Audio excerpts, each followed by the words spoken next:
Ladies and gentlemen, welcome to another episode of Media Watch. I'm your host, Drsavi.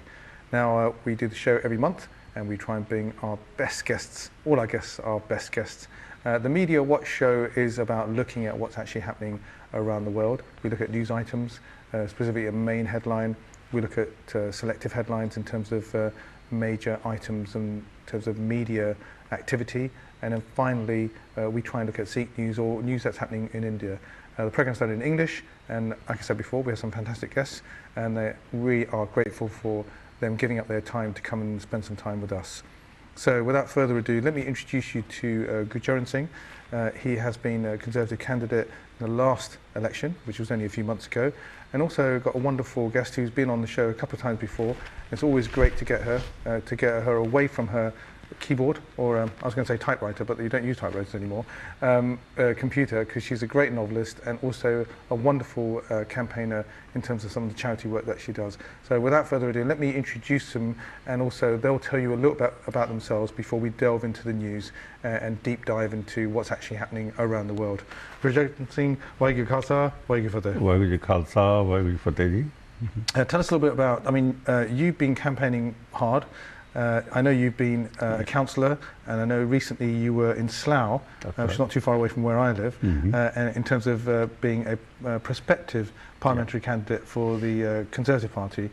Sadly, you didn't win, but better luck next time. Yeah, that's right. In terms of whatever you do or whoever you actually stand with. Tell us a little bit about. You've been doing this for a few years, haven't you? Yeah, you're trying to get into politics. Yeah. I came to this country in 1972. And after a brief instinct in the civil service, I opened my own business, and at the same time I was doing a social work as well as political work as well. So I became a councillor in 1982, then deputy leader of the council, cabinet member, mayor, and all these things. Do you think these are stepping stones for you to eventually get into a parliamentary role? You can say so, but at the same time I think you need to know from the grassroots what's going on, rather than being imposed by somebody else from the top. Why do you think that in this country we don't actually have any Singhs now in Parliament? And although we did have some people who had Sikh heritage before, when you look at Canada, there's loads of Singhs in Parliament there, aren't there?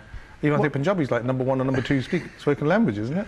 Well, in this country, we have some problem. I think it's a collective failure of the Sikh population as a whole as well. Not necessarily the parliamentary groups that are not giving you safe seats for you to get through and pass through into Parliament. You don't think that's the situation? Nobody gives you a safe seat. You have to fight for it. And I certainly did. And obviously there is some tactic, some maneuvering does go on. There's no doubt about this one. That happens in the Labour Party as well as in the Conservative Party.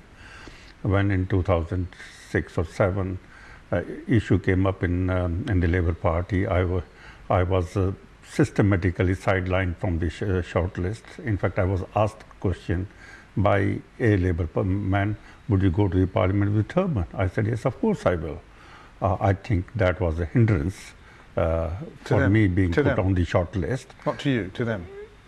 To me as well, and for them as well. They lost somebody who was articulate. I was, by common consent, I was known as the best councillor in London Borough of Ealing, and I had a lot of things to my credit.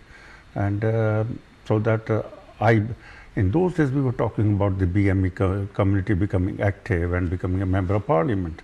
And here I was subject of a discrimination, and they sidelined me completely. They prepared a short list, which they wanted one person to win, another person was somebody who nobody knew about them. So I think, as I said, maneuvering does go on. But that's politics, isn't it? That's politics, absolutely. Yeah. But at the same time, I'm not saying that's an excuse. Yeah. At the same time, if you want a best person in the House of Commons to represent you, then you must have a best person. Yeah. And in that particular case, it was not. And the person who got elected from Southall was basically a hopeless councillor. But I don't want to say his name or anything like that. Okay, let's not go there. Allegedly. I'm sure they got strengths in their own way, and they do what they can. But ultimately, it's difficult, isn't it? It's difficult to get in. You've got to work hard. It's a hard work. It's a hard work, and you need to look after people. And currently, or recently, I was a parliamentary candidate in Slough, Conservative parliamentary candidate, and I'm grateful to the party to give me that seat, which I fought anyway, tooth and nail. and now I'm running my own business in Southall. Absolutely fine. Good luck with that. So it's good that you've come on the show. You can share with us all your kind of insights into what we can do, especially with some of the stories that are affecting us this week. Simarjit, great to see you again. I think third time possibly on the show, and we did a 1984 special as well. Tell us a little bit about. I mean, you've got a new book, another new book. We're releasing Saffron Salvation. It was released a few weeks back as an ebook through a bit of the Punjab press. And it's basically a novel that's based on 1984. And I think it will hopefully appeal to a new generation who may not have any idea of what actually happened to people. So I've been busy trying to finish that off, and I've been busy with my NGO work through Dara and Gurbani Therapy. We've been spending about 12 years helping widows in the affected areas of Gurdaspur, Tarn and Amritsar. We wanted to go towards the Malwa region, but we haven't been able to expand. So providing medical aid for victims of torture and victims who were criminalized by the community as terrorists.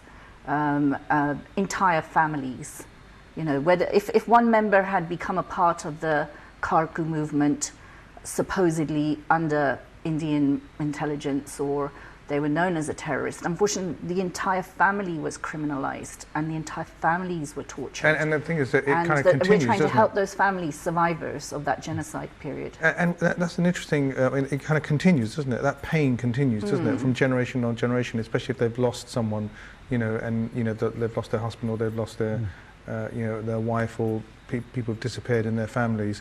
That ripple effect continues in their lives. It continues, and unfortunately the community, the Sikh community, as we were analysing a few minutes earlier, it could not bring itself together. It tried, it was very emotional.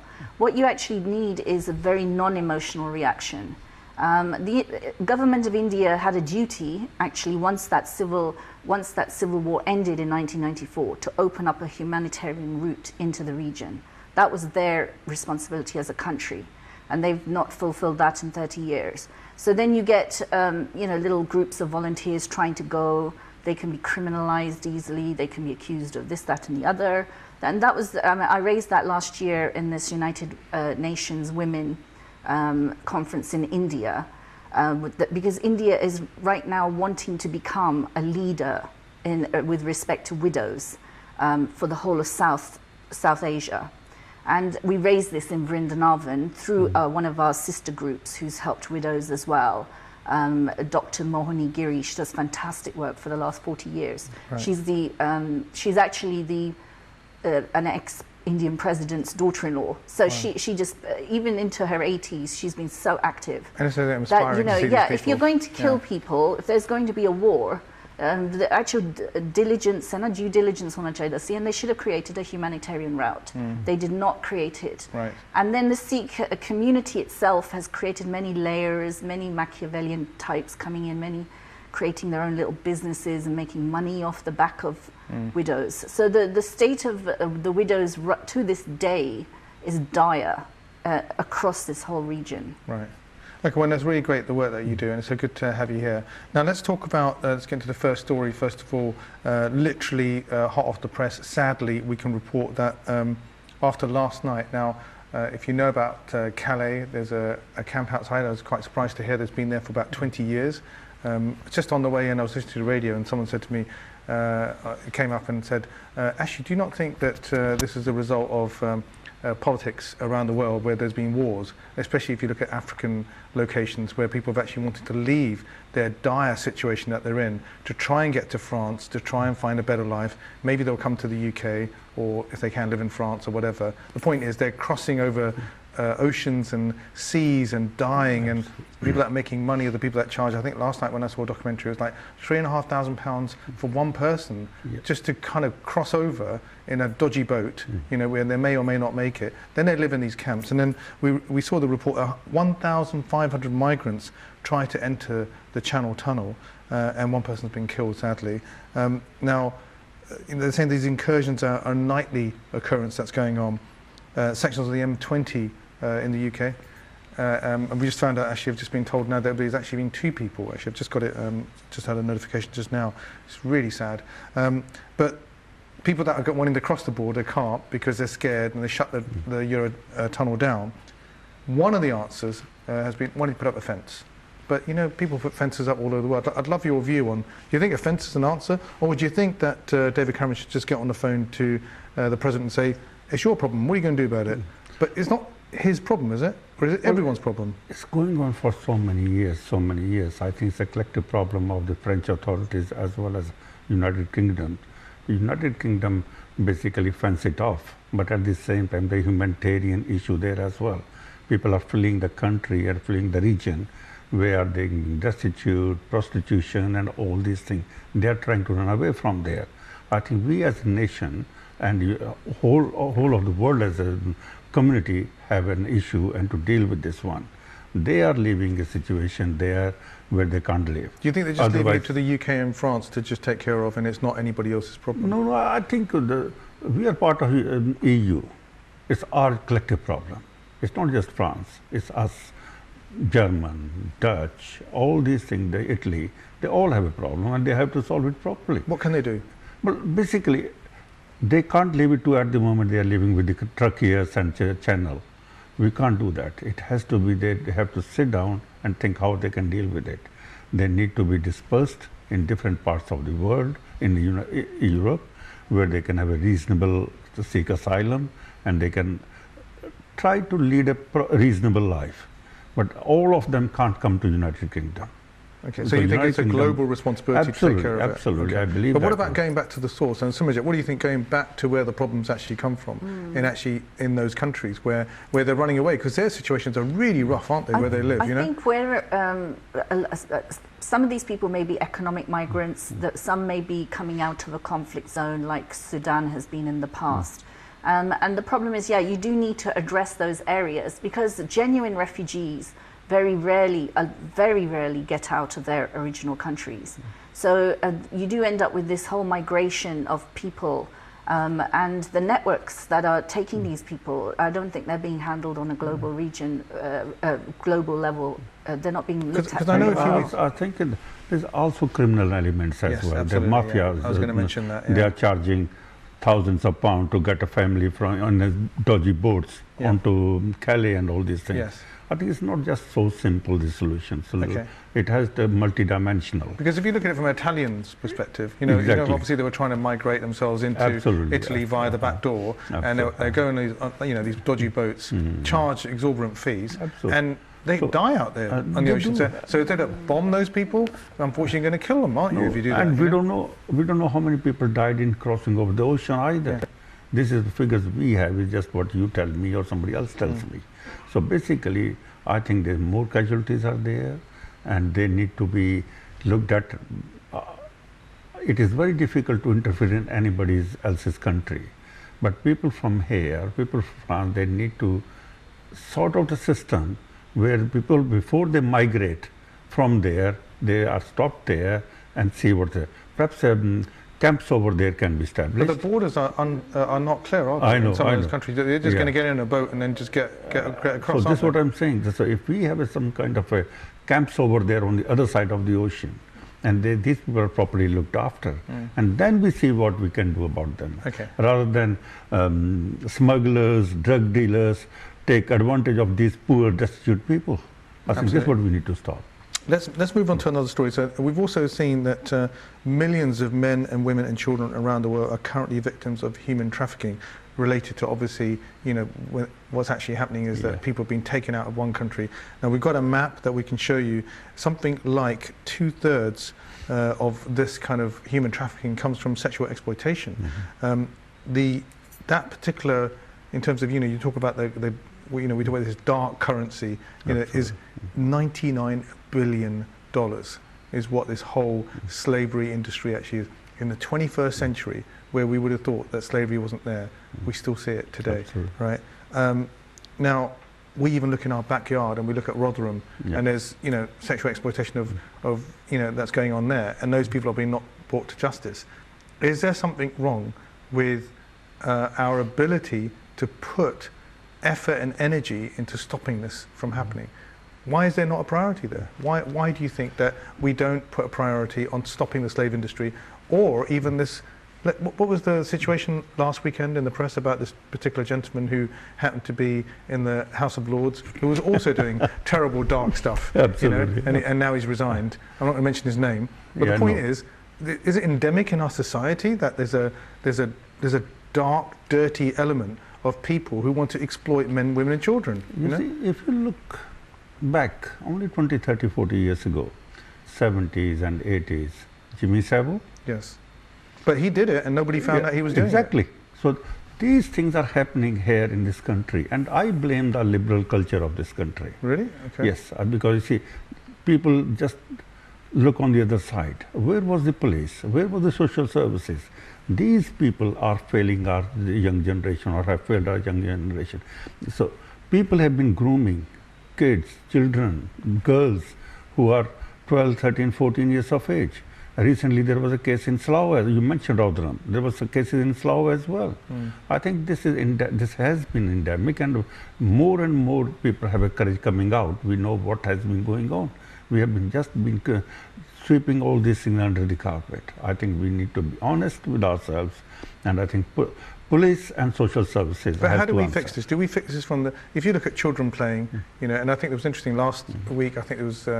There was an article in Sunday Times last week which spoke about, if you look at, I know you've been teaching in the past, haven't you? You've done some teaching work, and children that at the age of 5 who have a background where the kids' parents are quite rich, by the time they get to 42, apparently they can be quite better off, but not necessarily more intelligent than somebody who isn't given an opportunity. So it's of the unfair society that we live in, right? So does this mean there's some problem in the education system that we have in this country, that we're not able to teach people the right things, right? I'm not blaming the teachers because they work really hard.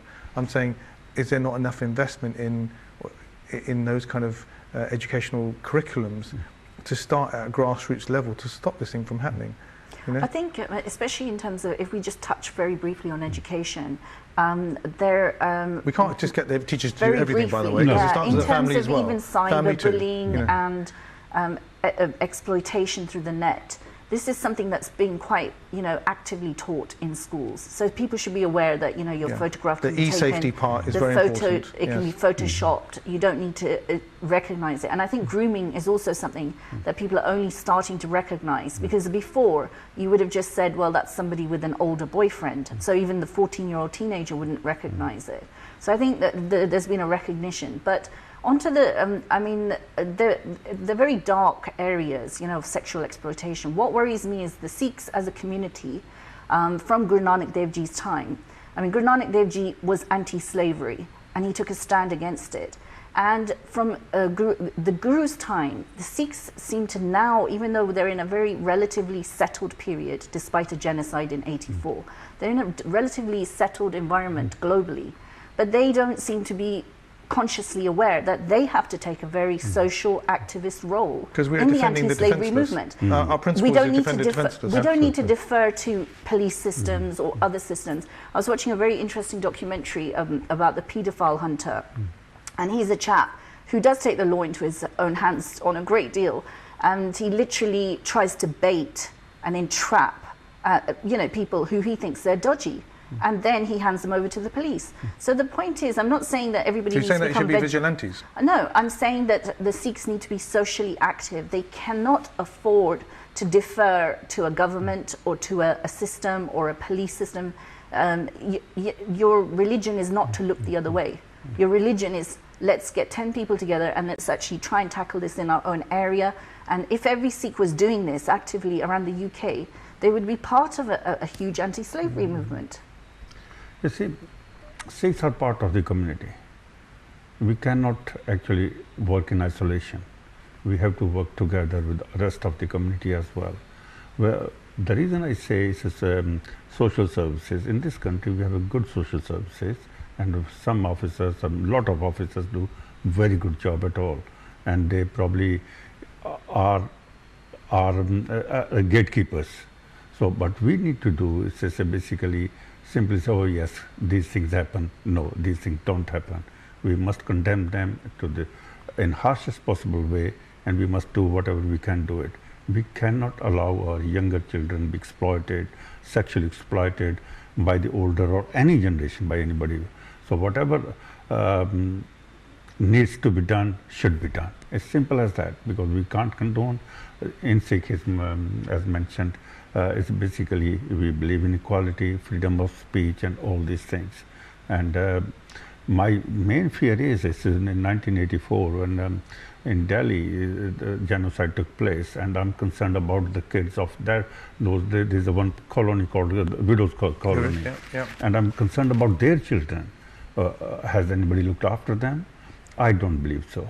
So I think so. This is a global situation here. There's a lot of drug dealers, a lot of mafias, but I'm also concerned about this situation in this country, where now we are finding so many well-established, well-regarded people, like commentators, like House of Lords, or like some MPs as well, found out. Yes. So what is going on with this society? It means that no one is setting a good example absolutely, for life, are absolutely. they, really? So that's what I think. So I do think your point's very interesting about, the fact that, Sikhs themselves should be to the forefront Sikh psyche, of I mean, obviously we do have to protect ourselves, and just like Gurcharan Singh has been a pioneer in terms of trying to get the turban Sikh as an MP into Parliament.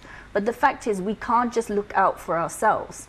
We are a global religion, and our gurus, if they wanted to look out for themselves, they would have looked out for themselves. Nobody would have suffered torture or imprisonment or anything. They would have had a very nice life, and we would be having 10 very different prophets. But in actual fact, we had a very different religion, and it's an activist religion. Absolutely. Now, sadly, we do have to, we've only got just a few minutes left, that's sadly, but also we have to report that the Indian Express talks about the fact that literally a couple of days ago, we saw the attacks over in India. Now, they were using things like night vision cameras, some of these terrorists, right?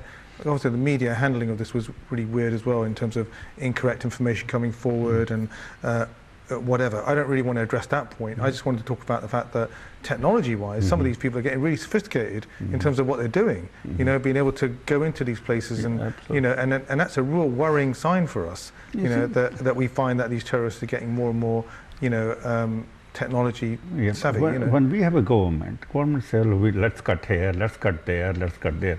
Criminals have drug money. I keep saying drug money because that is the case. Yes. And so they have a hands on their best equipment they have. So we have international border here.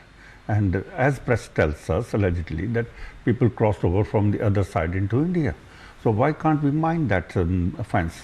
Why can't put some, like Israel has done it, they have put a fence and the electric current into this one, nobody can cross over from. But fences sometimes are not the answer, are they? It's not the answer, but it's definitely a deterrent.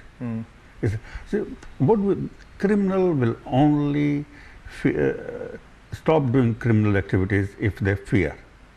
And there's no fear. People can come in, shoot you, me, or anybody else. And now 3 policemen, one of them SP, and other 3 or 4 civilians, they've been shot. And that is the responsibility of the national government. Should have proper fencing, should have properly manned. Apparently they are saying there was an intelligence report. If that was an intelligence report, why didn't it stop the people at the fence? Right, absolutely. We got very little time left, actually, because time just flies on this show, which is a good thing. Also great for our viewers as well. Hopefully they're enjoying it in terms of the debate. One more thing I wanted to point out. You had another book, because you've got quite a few books, and this was your father's book, wasn't it? Literally got a few seconds just to mention it. Oh, that's very kind of you. My father, Joginder Singh Sandhu, he was sort of pioneer in terms of the Sikh movement in the UK for the community. So he wrote a lovely poetry book, Rahmati Chalak, and so I'm going to try and promote that. Fantastic. But again, Saffron Salvation, people can find it on Amazon. Brilliant, that's really good. So, wonderful to see you. Thank you so much for coming in and taking part in the Media Watch show. Obviously, we try and do it every month now, and we look forward to seeing you in a future show. We've been talking about a lot of things today. They seem to be revolving around the fact that personally we should take responsibility, but these are global issues as well. And hopefully if United Nations, European Union step up to the mark, take these issues seriously, rather than saying it's your problem because it's across your border, or it's your problem because it's a terrorist issue. These are global problems that we all need to take responsibility. So that's it for this week. Well, thanks very much for joining us. We look forward to seeing you next time. Waheguru Ji Ka Khalsa, Waheguru Ji Ki Fateh.